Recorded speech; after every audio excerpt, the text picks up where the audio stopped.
ओम शांति। प्रजापिता ब्रह्मा कुमारी ईश्वरी विश्वविद्यालय ज्ञान मंथन स्टूडियो आज आया हुआ है हुबली। हुबली में बहुत ही अच्छा आर्ट गैलरी है जो गीता के ऊपर में बनाया गया है। उसके संचालक हमारे वसुराज भाई हैं। उनके हमारे सानिध्य में रहते हुए हमारे आनंद भाई जो हैं पिछले 50 सालों से हमारे वसुराज भाई के इर्द गिर्द चलते हुए अपने जीवन को सफल बना रहे हैं। परमपिता परमात्मा की याद में अपने आप को सजोकर पिरोकर ज्ञान रत्नों से स्वयं को सिंगारित करते हुए हमारे आनंद भाई कैसे गुप्त रीति से अपनी सेवाएं दे रहे हैं। आइए इनकी जीवन गाथा हम समझें कि कैसे उनके जीवन में परमात्मा प्यार का एक बहुत बड़ा लहर आया और अपने जीवन को उन्होंने परिवर्तन किया। तो मिलते हैं हमारे आनंद भाई से। आनंद भाई ओम शांति। ओम शांति। आनंद भाई आपका जन्म कहाँ हुआ था? मेरा जन्म यही हुबली में 1964 में हुआ था। यहीं पर? यहीं पर। और आपका पढ़ाई लिखाई? मैं तो डिप्लोमा किया हूँ इलेक्ट्रिकल। और अचानक ब्रह्मा कुमारी के संपर्क में कैसे आ गए? मैं जब 10 साल का था तब से मेरे माता पिता ईश्वरीय ज्ञान को प्राप्त किए, तो उनके साथ ही मैं रोज़ मुरली सुनने क्लासेस में जाता था। और पढ़ाई कंप्लीट होते ही मेरे पिताजी का भी इच्छा थी, माताजी का भी इच्छा था और मेरा भी इच्छा थी कि बाबा का सेवा में लग जाए। तो इसलिए मैं 1982 में समर्पित हुआ। कितने भाई बहन हैं आप? हाँ, मेरा और एक छोटा भाई है, वो घर में रहते हैं, उनका शादी भी हुआ है, वो घर संभालते हैं। एक युवा एज होता है और युवा एज में अपने आप को मोल्ड करना ये कहाँ तक संभव हो पाया? कौन कराया ये? देखिए, ये तो बाबा का ही कमाल है। हम तो बाहर का कुछ नहीं जानते थे तभी। 18 उम्र के आयु में ही मैं समर्पित हो गया ईश्वरीय यज्ञ में। तो घर में भी ईश्वरीय वातावरण ही था, तो इसलिए हमें कठिन तो नहीं लगी बाबा के गोद में आने के लिए और ईश्वरीय मर्यादाओं के ऊपर पालन करने के लिए कोई भी कठिनाई नहीं आई। सहज रीति से हम यज्ञ में चल सके। अचानक आप इतना अच्छा प्लेटफार्म जो हुबली जैसा बहुत बड़ा एक बड़ा रिट्रीट सेंटर है एक प्रकार से देखा जाए तो यहाँ पर रहने का चांस कैसे मिल गया? हुबली एक जोन है, यहाँ 200 के ऊपर सेंटर सब सेंटर्स है, 350 के ऊपर बहनें रहती हैं और एक 20 भाई भी रहते हैं। यहाँ 2 रिट्रीट सेंटर है। एक है यल्लापुर, जहाँ जिसको बड़ी दादी जी प्रकाशमणि दादी जी इनाग्रेट किए थे। जगदीश भाई जी आए थे, रमेश भाई जी आए थे, सभी आए थे 1991 में। तो वो भी एक रिट्रीट सेंटर है और ये हुबली भी अभी रिट्रीट सेंटर बन गई है। ये रिट्रीट सेंटर जो है ये भगवद गीता के ऊपर एशिया में बिगेस्ट है। भगवद गीता का श्लोकों के आधार पर जो आर्ट गैलरी बनाया हुआ है, ऐसा रिकॉर्ड भी हो चुका है। तो यहाँ पे जो 5.5 एकड़ लैंड है, मेरा सौभाग्य है जो बसुराज भाई जी है उनका संकल्प से हम उनसे जुड़ के ये ईश्वरीय सेवा करने में बहुत प्रेरणाएं मिली और उनके आशीर्वाद से, बाबा के आशीर्वाद से, बड़ों के आशीर्वाद से मैं उनके साथ ये सेवा करने में तत्पर हूँ। इससे पहले आप कहाँ थे? पहले हम सभी जिगलूर बिल्डिंग में थे। जिगलूर बिल्डिंग पहली बिल्डिंग है यहाँ हुबली में जो सेंटर खुला था। दादी जी कहते थे वो तो जैसे राजवाड़ा जैसे है, बहुत बड़ा था ये हुबली में वो बिल्डिंग। वहाँ एक जिगलूर शिवप्पा भाई जी उनको फ्री में दिए थे बाबा के सेवा केंद्र के लिए। हम सभी वहाँ थे। वहाँ से फिर सिटी में जेसी नगर में बहुत बड़ा बाबा का सेंटर बना, सभी वहाँ पहुँचे। आपने कहा कि यल्लापुर है, यहाँ से कितना किलोमीटर? हाँ, यल्लापुर 68 किलोमीटर है हुबली से। Okay, 2 retreat centre? हाँ, 2 रिट्रीट सेंटर है हुबली का। आपकी हॉबी क्या है? लिखना पढ़ना है, आर्टिकल्स लिखता हूँ, कवन लिखता हूँ और मेरा शौक़ है संस्कृत श्लोक पढ़ने का और सुनाने का। तो इसलिए मुझे ये बहुत अच्छा लगा। यहाँ जो भी आते हैं श्लोकों के ऊपर हम यहाँ समझाते हैं कम से कम 4-5 घंटा तो लगता है ये म्यूज़ियम देखने में, श्लोकों के आधार पर समझाते हैं। माना संस्कृत में अब अव्वल है। नहीं, नहीं ऐसा नहीं है, फिर भी अच्छा आता है संस्कृत में, संस्कृत तो आती है। संस्कृत श्लोकों के आधार पर हम यहाँ समझाते हैं, जो भी आते हैं, स्वामी जी आते हैं, पंडित लोग आते हैं, विद्वान आते हैं, जो भी आते हैं बाहर वालों के लिए हम और बीके के लिए भी समझाते हैं यहाँ पूरा। जैसे आपने कहा कि हम बचपन से हैं, 10 साल की उम्र में जी। माता पिता ज्ञान में, उससे पहले जो है आप भगवान किसे मानते थे? हाँ जी, नहीं पहले क्या था, घर में भी भक्ति का माहौल ही था, क्योंकि हमारे माता पिता बहुत भक्ति करते थे। हम तो बचपन में बच्चे थे, उनके साथ ही करते थे। घर में हर दीवार पर हर एक का फोटो था, ऐसे नहीं एक का, सभी का फोटो था। तो ये किस्सा मैं सुनाना चाहता हूँ, अगर आप जी। चाहे तो। कैसे हम भक्ति से ज्ञान मिला, बाबा कहते हैं भक्ति ज्ञान पूरा वैराग्य। होता है तो ज्ञान मिलता है। हाँ, तो ज्ञान में कैसे आए हमारे माँ बाप सभी। तो उससे पहले 2 बरस पहले, माना 74 में ज्ञान मिला हमारा माता पिता को, लेकिन उससे 2 बरस पहले हमारे पिताजी बहुत भक्ति करते थे। सभी का भक्ति करते करते लास्ट में, अंत में वो देवी का भक्ति करने लगे। देवी का भक्ति करने में वो एक संत थे यहाँ सदाशिव करके हुबली में, उनका भक्त बन गए थे और देवी का आराधना करते थे। उन्होंने कहा लास्ट में, नहीं आप एक हवन करना है, होम हवन करना है आपके घर में, तो देवी प्रसन्न हो जाएगी, आपका जो भी आप जो मांगेंगे उसका प्रतिफल मिल जाएगा। तो हमारा पिताजी का यही मानना था, मुझे भगवान से मिलना है। तो इसलिए उन्होंने होम हवन करवाए वहाँ हमारे घर में, लौकिक घर में। तो अंत में क्या हुआ, जब आहुति डालते हैं, 10 बरस के अंदर के आपके घर में जो भी बच्चे हैं, आपके बच्चे, उनको बुलाइए। और मैं ही था बड़ा, अब मेरा भाई तो बहुत छोटा था, वो 2 बरस का था, मैं 8 बरस का था। तो मुझे बुलाए, फिर मैं हाथ मुँह धो के फिर आके बैठा तो मेरे पिताजी के गोद में। तो वहाँ होम के बीच में क्या किए थे, वो एक ताम्र पट रखा था, उसमें श्री चक्र लिखा था उन्होंने, उसमें बीच में अंजन लगाए थे। वो कहते हैं, वो उन्होंने कहा, इसमें अगर आप देखेंगे आपका इष्ट देव कौन है, इनमें देखेंगे, संकल्प करेंगे तो इनमें दिखाई पड़ेगी, और उनका भावचित, और उनसे आप पूछ सकते हैं पिताजी क्या चाहते हैं। तो मैं तो बहुत छोटा था, मेरे पिताजी मुझे समझाए, ऐसे ऐसे बैठो, बिठाए और ये किया, और मुझे बताया गया कि आपका इष्ट देव कौन है। हमारे घर में दीवारों पर तो बहुत सारे फोटो थे, लेकिन एक बहुत बड़ा फोटो था, वो हनुमान जी का था। मुझे वो पसंद आ गया इमीडिएट। उस समय मैंने बताया हनुमान जी चाहिए मुझे। तो ठीक है, मैं ऐसे ही उस एकाग्र करने लगा हनुमान जी का फोटो। तो उसमें सचमुच भक्ति का ये कैसा ही रहता है, बाबा भी कहते हैं, भक्ति में वो दीदार, माना वो साक्षात्कार हुआ। वहाँ हनुमान जी आए हैं, उस इसमें मुझे दिखाई पड़ रहे हैं, बात कर रहे हैं। फिर मेरे कान में मेरे पिताजी ने बताया क्या पूछना है, और मन से ही पूछना था, जोर से नहीं। 8 साल की उम्र में वो सिर्फ हो रहा है? हाँ, हो रहा है, मुझे हो रहा है। वो कह रहे थे 10 साल के अंदर जो बच्चे हैं उनको ही ये होगा, उससे ज़्यादा तो नहीं होगा। लेकिन मुझे तो अभी भी वो रोमांचन होता है, वो उस दृश्य को देखते हुए। मुझे वो ऐसे ही, हम जैसे बात कर रहे हैं वो ऐसे बात कर रहे हैं। मैंने पूछा, मेरे पिताजी कह रहे हैं भगवान कब मिलेंगे उनको, यही प्रश्न था उनका, मन में पूछा। तो उनसा एकदम मुझे आवाज़ आई, बच्चों उनको बताना 2 बरस के बाद भगवान मिलेगा। ऐसे स्पष्ट आवाज, डायरेक्ट ऐसे ही। तो मैंने मेरे पिताजी के कान में सुना है, वो बताए थे, डायरेक्ट बाहर नहीं सुनाना है, उनके कान में ही सुना है। ऐसे कह रहे, ठीक है। तो ठीक 2 बरस के बाद 1974 में हुबली में बहुत बड़ा मेला लगाए थे। वो न भूतो न भविष्यति, ऐसे वो एक बहुत बड़ा मेला, जिसमें फिर सभी दादियाँ आए थे, जानकी दादी आए थे, सभी आए थे। उसमें हमारे पिताजी को ज्ञान मिला।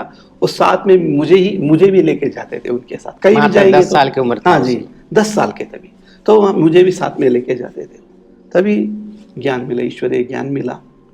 तो ठीक जैसे बाबा बताते हैं भक्ति का फल ज्ञान है, तो पहले दिन से ही पिताजी को ज्ञान में अच्छा लगा और दूसरे दिन माताजी को भी लेके आए।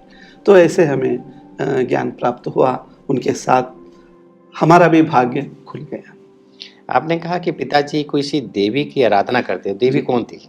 माना चामुंडेश्वरी या चामुंडेश्वरी। जो भी है उनका वो बहुत ये था, हर एक का आराधना करते थे वो। निष्ठा थी उनके प्रति। हाँ, नहीं उनका ये था मुझे भगवान मिलना चाहिए, मुझे भगवान से मिलना चाहिए, वही एक उनका ये था। और कुछ वो कहते थे आप ये इतना यज्ञ होम किए हैं, आप ये पूछ लीजिए, धन दौलत पूछ लीजिए, आयु पूछ लीजिए, सब कुछ पूछ लीजिए। वो कहते नहीं मुझे भगवान से मिलना है। बहुत खूब। तो बाबा तो मिल गए। आनंद भाई, जिस प्रकार से एक आपका मधुबन सेंटर पे आना और ये समर्पित होना और इतना बड़ा डिसीजन लेना, ये मैं समझता हूँ कि गॉडली प्लान ही है, जो जी, ये सारा डेफिनेट। भगवान करा रहा है क्योंकि आपके वो द्वारा। भी एक बहुत अच्छा स्टोरी है, जी जी जब हम समर्पित हुए। जी जी जी। सुनाऊँ 1-2 मिनट? हाँ जी जी। 1982 में मेरा जून में पढ़ाई कंप्लीट हो गई। तभी हमारे बड़े भाई जी बसवराज भाई जी यहाँ एक कन्नड़ा में मंथली मैगजीन, जैसे हिंदी में ज्ञानामृत निकलती है, 78 से यहाँ 75 से यहाँ निकलती थी विश्व नवनिर्माण मैगजीन, लेकिन 3 महीने में एक बार निकलती थी, कहीं कहीं रुक गई थी। लेकिन 82 में क्या हुआ, भाई जी का दृढ़ संकल्प किया वो मैगजीन हर महीने चलनी चाहिए, सभी कन्नडिगास के लिए, कर्नाटक वाले जो भी कन्नड़ भाषा जानते हैं, हिंदी नहीं जानते हैं, इसलिए बाबा का संदेश कन्नड़ में जाना चाहिए। तो इसलिए भाई जी क्या किए, प्रेस डालना, बाबा के घर में ही प्रेस डालेंगे और हर महीने मैगजीन प्रिंट करेंगे, ऐसे संकल्प किए, सबसे बातचीत हुई। तो वो चल रहा था, तो इसलिए मैं भी फ्री था, एग्ज़ाम तो हो चुका था। तो हमारे पिताजी भी बताए और भाई जी भी बुलाए, ठीक है, मैं सेवा के लिए आना जाना होता रहा, डेली क्लासेस में आते थे, फिर सेवा में रुकते थे, करते रहा। लेकिन अक्टूबर में, मैं जून से सेंटर में आने लगा, ऐसे सारा दिन रहता था, कभी कभी एक दिन जाता था, नहीं तो यहाँ ही रहता था।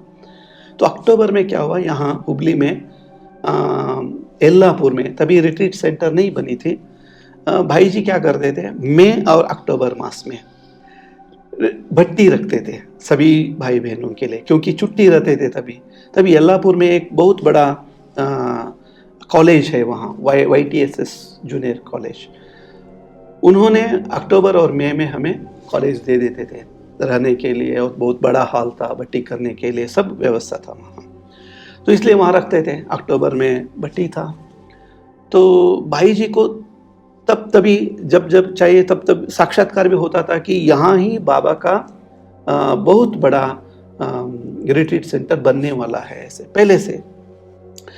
तो ये भट्टी जो करते थे यहाँ YTSS जूनियर कॉलेज में 1982 में 5 दिन का भट्टी था। लास्ट दिन भाई जी 9 to 10 रात में एक क्लास करते थे लास्ट में, क्योंकि सवेरे से सभी चले जाते थे अपने अपने सेवा स्थान। तो भाई जी कहने लगे ऐसे ऐसे यहाँ तो पूरी सुविधाएं नहीं है, तो आप लोगों को कुछ इनकन्वीनियंस भी हुआ होगा तो क्षमा कीजिए, अगर हमारा सभी का संकल्प है तो यहाँ ही एक रिट्रीट सेंटर बनाएंगे। तो भाई जी का वही अभी जो रिट्रीट सेंटर बना है उसी स्थान पर संकल्प था, क्योंकि हर दिन भट्टी में हम शाम को 5 से 6 बजे तक वहाँ वन विहार करके जाते थे शांति यात्रा में, हर एक पेड़ के नीचे बैठ के तपस्या करते थे। बहुत घनी जंगल थी वो, रोड साइड जो भी पेड़ मिलते थे वहाँ बैठ के हम तपस्या करते थे। बाबा कब की बात है ये? 1982-83 के बात है ये। कितना एकड़ जमीन? वहाँ अभी 10 एकड़ के ऊपर जमीन है अभी। कितने आवास निवास? 500-600 तो वहाँ रह सकते हैं। हाल कितने बड़े? हाल तो बहुत बड़े हैं, 1000 लोग आराम से बैठ सकते हैं। कॉन्फ्रेंस हॉल जैसा? हाँ, शांति बहुत बड़ा है। और वहाँ क्या हुआ, उस भट्टी में लास्ट में भाई जी ये मुद्दा उठाए। स्टेज पे हमारे बड़े भाई जी बसुराज भाई जी बैठे थे, उन्होंने क्लास कर रहे थे। तो क्लास के बीच में ये विषय आ गया कि बाबा का एक रिट्रीट सेंटर यहाँ बननी चाहिए, तो वही जगह पे। तो एक भाई उठ के कहने लगे माइक में आकर के, मैं मेरा जो भी तनख्वाह है मंथली, उसमें इतना पैसा मैं यहाँ भेज देता हूँ, यहाँ बनवाइए। तो हर एक ऐसे एक, और मेरे पिताजी गए नेक्स्ट, उन्होंने कुछ बताया, इतना धन सेवा मैं बूंद बूंद करता से तालाब भर गया। हाँ नहीं। तीसरे मेरे माताजी गए, उन्हें अपना जो भी जेवर थे वो दे दिए। मैं बैठा था बीच में, पीछे बैठा था मैं, ऐसे बैठा था। एकदम मुझे क्या हुआ, बसुराज भाई जी नहीं दिख रहे ऊपर स्टेज पे, बाबा दिख रहे हैं, बाप दादा दिख रहे हैं, वो मुझे बुला रहे हैं ऐसे ऐसे। मुझे और कुछ नहीं दिख रहा है, सारे हॉल भरा हुआ है लेकिन मुझे कोई नहीं दिख रहे हैं, सिर्फ बाबा दिख रहे हैं। मैं अपने आप उठा, चलने लगा स्टेज तरफ। सभी मेरे ओर देख रहे हैं शायद, लेकिन मुझे पता ही नहीं है। मैं गया वहाँ। मैं जैसे ही वहाँ पहुँचा, वो हमारे एक बड़े बहन जी अनुसया बहन जी है अभी शिवमोगा में, वो मुझे माइक दिए। मैं क्या बोला कुछ पता नहीं है, बाद में पता चला क्या बोला। मैं तब कहाँ था, कितने साल की उम्र थी? 18। भाई जी सभी को मैं संबोधन करते हुए, मैं तो एक कुमार हूँ, सभी पैसे देंगे, वो देंगे, ये देंगे कह रहे, मैं क्या दे सकता हूँ। एक तन है मेरा देने के लिए, इसके अलावा और कुछ नहीं है।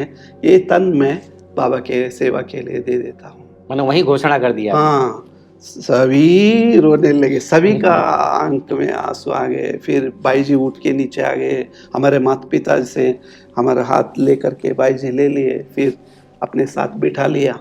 और उसके बाद यही बहुत रोमांचक क्षण है। उसके बाद ये रात 9 बजे से ये प्रोग्राम शुरू हुआ, ये रात 1 बजे तक चला, और मेरे साथ और 20 लोग समर्पित हुए। टोटल 21 लोग हम उस दिन समर्पित हुए।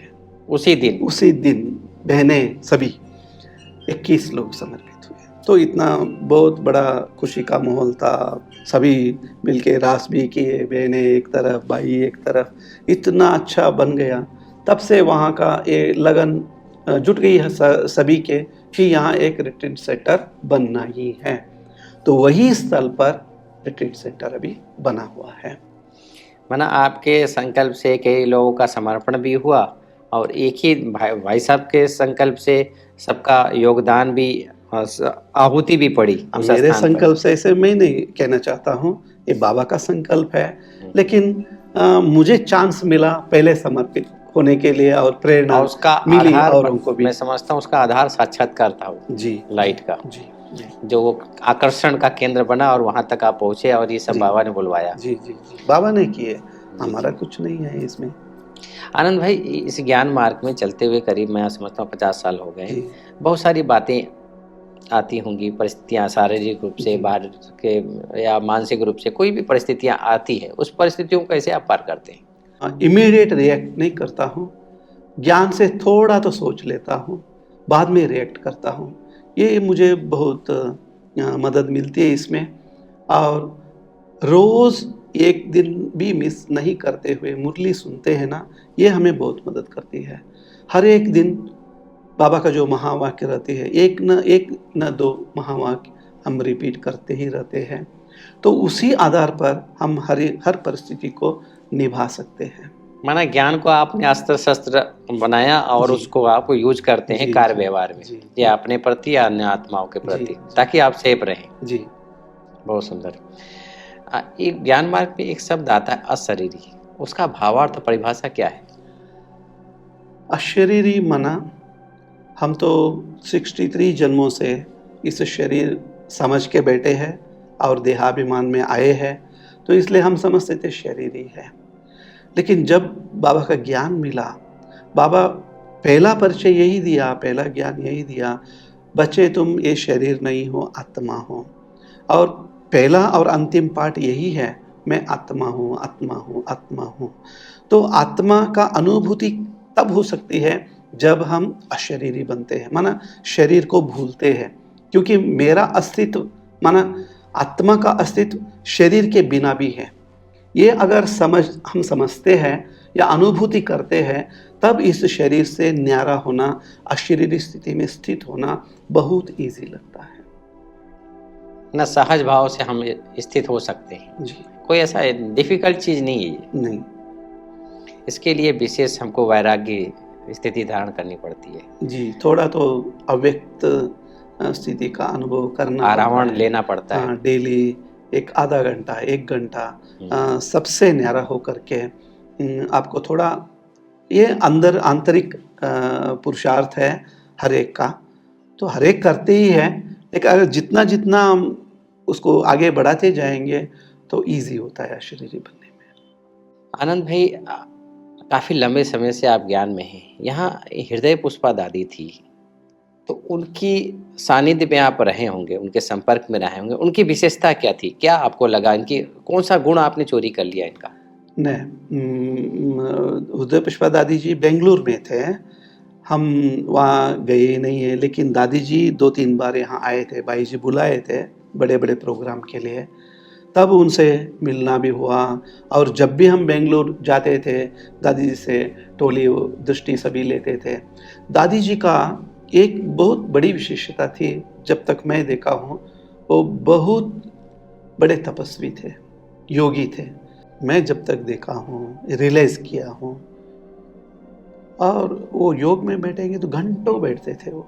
जब भी हम देखते थे, बहुत आनंद होकर के योग में बैठते थे। वो प्रेरणा हमने लिए है उनसे। मन के ऊपर प्रभाव तो पड़ा है मेरे मन के ऊपर। ऐसे ही हम भी योग करना है।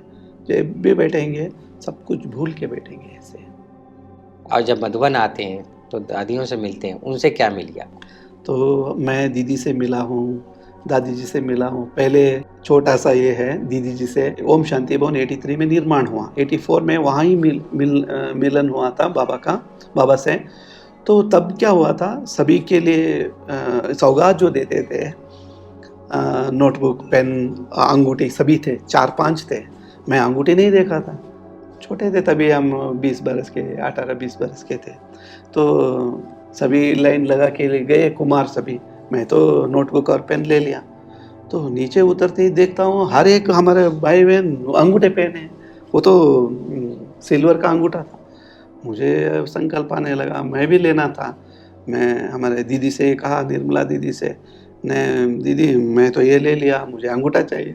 पहले ही लेना था, अब क्या करना है। तभी ख़त्म हो चुका था, सभी नीचे उतर के कमरे में चले गए थे, आंगन में, मधुबन के आंगन में। तो दीदी वहाँ दीदी के कमरे में चले गए थे। तो फिर दीदी मुझे लेके गए दीदी के कमरे। पहली बार मैं बहुत नज़दीक से मनमोहिनी दीदी को, तब उन्होंने वो जाके अंदर बताया, ऐसे ऐसे हमारे एक भाई है, वो तो अंगूठा मांग रहे, वो ये ले लिया है। तो फिर बुलाए दीदी, पास बिठाए, और उस इतना बड़ा ये था, तभी एक अलग अलग ये था, खाने थे उसमें, अलग अलग साइज का था। उसमें बताया कौन सा चाहिए, पहन लो। मैं मुझे समझ में नहीं आता क्या करना है, फिर भी एक ले लिया। फिर दीदी ही मुझे दृष्टि दे करके उसको पहनाए और टोली भी खिलाए, और नोटबुक पेन में देने लगा वापस। उन्होंने नहीं, ये भी रख लो, ऐसे उन्होंने मुझे दे दिया। तो दीदी से पहली मुलाकात ऐसे हुई। और बड़ी दादी से तो हम भट्टी में जाते थे, हर बार जाते थे तो मिलते थे। एक बार तो मैं अकेले गया था यहाँ से, शायद 86 होगा, पहली बार नहीं, उस बार बाकी कोई भाई नहीं आए थे, मैं एक ही गया था। भट्टी में सामने ही बैठा था दादी के, वो पीठ के सामने ही बैठता था मैं। फर्स्ट बेंच स्टूडेंट हूँ, पहले से लौकिक में भी ऐसा ही। तो सभी को हाथ उठा रहे थे, किस किस जोन से कितने आए हैं। तो हुगली से मैं अकेले हाथ उठा, सभी हंसने लगे। तो दादी ने बताया, ने बसुराज भाई अपने लाल को भेजा है, इसलिए वो भी बहुत याद आती है। वरदान मिला। हाँ, वरदान मिला। और ऐसे तो बाबा से हम 3 बार मेडिटेशन हॉल में मिल चुके हैं। ऐसे हाथ में टोली रख के बाबा वरदान देते थे। पहले मुझे दिए योग और सेवा बैलेंस रखने वाली आत्मा। सेकेंड टाइम बताए विघ्न विनाशक आत्मा। मैंने कई बार आप वरदान ले चुके हैं। 3 बार लिया 3 हूँ। बार। ऐसे डायरेक्ट 8-10 मिनट बाबा वरदान देते थे, ऐसे दृष्टि दे करके हाथ में खुद। वो बहुत बड़ा अनुभव है, तो ये तो है। बस वही जी, दृष्टि जी, निहाल होते हुए आज इतना जीवन आपने पार कर लिया, जी, जी, जी, जीवन के जी, 50 साल, जी। और ऐसा लगता है जैसे कि 50 दिन हुए हो। ऐसे तो है, क्योंकि जैसे बरस बीतता है पता ही नहीं चलता है। ये बाबा के ज्ञान यज्ञ में तो सेवा तो है ही। लाइफ में कोई विघन नहीं आए, नहीं, हमको सदा नहीं। वरदानी मूरत होकर चलते रहे। जी, बाबा का आशीर्वाद है। कहाँ तक आप अपने आप को फील करते हैं कि मैं उस सत्ययुगी घराने का बहुत समीप हूँ? जी, डेफ़िनेटली। हमको तो लगता है हम प्रिंस प्रिंसेस ही बनेंगे, क्योंकि है तो कुमार। लौकिक का असर भी नहीं पड़ा है हमारे ऊपर, क्योंकि घर में भी वही वातावरण था। इमीडिएट यहाँ आ गए 18 बरस में, तो अब तक तो यहाँ ही पले हैं, तो लगता है हम प्रिंस प्रिंसेस बनेंगे ही बनेंगे। एक तरफ आपने भक्ति किया नहीं है, ज्ञान का पूरा आनंद लिया जी, जी। और उस ज्ञान को वरदान में कन्वर्ट करके आप आगे बढ़ते जा रहे जी, हैं। जी, जी। आनंद भाई, जीवन के उतार चढ़ाव में बहुत सारी बातें आती है, जी। लेकिन आप अपने आप से कितना संतुष्ट हैं? मैं तो पूरा संतुष्ट हूँ, क्योंकि जब से हमें ये समझ आई है, तब से बाबा का गोद ही मिला है। हर पल, हर क्षण हमारा बड़े भाई जी जो बसुराज भाई जी हैं, उन्होंने भी मार्गदर्शन बहुत अच्छी रीति किए हैं। जो भी यहाँ समर्पित है, उनके लिए तो यहाँ से जाएँगे या बाहर कहीं भी जाएँगे, कहाँ भी हम जी लेंगे। ऐसी हमें पुरुषार्थ करने का विधि-विधान भाई जी हमें बताए हैं और कराते भी हैं वो। चाहे वो ज्ञान हो, योग हो, धारणा हो, सेवा हो, बहुत इम्पोर्टेंस देते हैं। बैलेंस रखने के लिए जो भी चाहिए, वो सब मदद भाई जी करते हैं। जैसे मैं पहले बताया आपको, भक्ति मार्ग में हमारे हर दीवार पर फ़ोटो थे हर देवता के। लेकिन जब ज्ञान मार्ग में आ गए, तभी हर दीवार पर बाबा का फ़ोटो थे। माना बड़े चित्र। अभी जो मधुबन में है कल्पवृक्ष का, सीढ़ी के, जो भी बड़े चित्र हैं, वहाँ सभी घर में लगाते थे। बसुराज भाई जी कहते थे हर घर में चित्र होनी चाहिए। तो हमारे सभी दीवार पर बड़े चित्र थे। गीता पाठशाला में भी? हाँ, गीता पाठशाला जैसे ही हो गया था, सभी चित्र थे। और हर दिन, हर रोज़ सवेरे अमृत वेला योग चलती थी हमारे घर में। माँ बाप दोनों बैठते थे, तो हम भी उठ के बैठते थे, लेकिन उतना समझ नहीं था, ऐसे ही बैठते थे। लेकिन एक दिन क्या हुआ, 1980 का बात है। क्या हुआ, मैं उठ के बैठा हूँ, माताजी पिताजी भी बैठे हैं, बाबा का ग्लोब है, उसमें योग लगा रहे हैं। लेकिन मुझे अचानक इमीडिएट एक ज्योति का साक्षात्कार हो गया। ऐसे मैं देख रहा हूँ, खुला आँख है, ऐसे देख रहा हूँ मैं क्या कर रहा हूँ। इमीडिएट ये पूरा यही दृश्य ही चेंज हो गया। मेरे एक ज्योति इतना वो पावरफुल है और इतना वो आप में सुखद अनुभव होता है उसमें। ऐसे जाते हैं, मैं देख रहा हूँ ऐसे। इमीडिएट सीन चेंज हो गया और सभी तरफ से मिसाइल्स आकर के सभी गिर रहे हैं विश्व के ऊपर।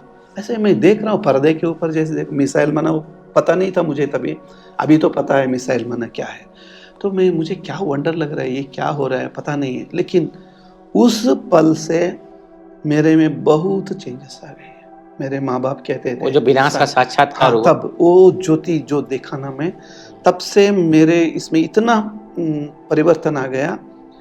मैं पहले खड़े होता था रेडी होकर के, चलो जाएंगे अभी क्लास में। 5 बजे निकलते थे हम घर से, तभी रेडी होकर के, क्योंकि वहाँ से 3 किलोमीटर थे सेंटर, तो पैदल जाते थे, नहीं तो साइकिल पर जाते थे, क्लास में जाते थे। तो हर रोज़ मुझे इतना खींचता था बाबा का मुरली कहो या बाबा का वातावरण कहो, आश्रम का जो भी। तब से मेरे लाइफ में बहुत चेंजेस आ गए। मेरा एक ही तभी मकसद था, बाबा मैं आपका बन जाऊँ, मैं बाबा आपका गोद में आ जाऊँ, यही था। तो वही लगन मुझे यहाँ लेके आई। जीवन में उतार चढ़ाव तो होते ही हैं, लेकिन जब जीवन हमारा सफल होता है, श्वास हमारा सफल होता है, संकल्प हमारा सफल होता है, तो हम सदा ही अपने आप को एक अच्छे मुकाम में पाते हैं कि मेरा हर कुछ सफल हो रहा है। तब बहुत सुखद अनुभव होता है। बहुत खूब आनंद भाई, आपसे बात करके बड़ा ही आनंद आया और आपकी जीवन गाथा सुनकर हमारे दर्शक जो हैं बहुत ही प्रभावित, न सिर्फ बहुत प्रेरणाएं लेंगे। कैसे बलिहार जाएं प्रभु के ऊपर, कैसे आपको साक्षात्कार, कैसे भगवान ने आपको पकड़ के अपनी सेवा में लगा दिया। कहते हैं भगवान के मददगार हम बच्चे हैं। वास्तव में ये प्रभु लीला चल रही है और उस लीला में हम सभी विद्यमान हैं। आपने अपना बहुमूल्य समय दिया, इसके लिए बहुत बहुत आभार, धन्यवाद। धन्यवाद।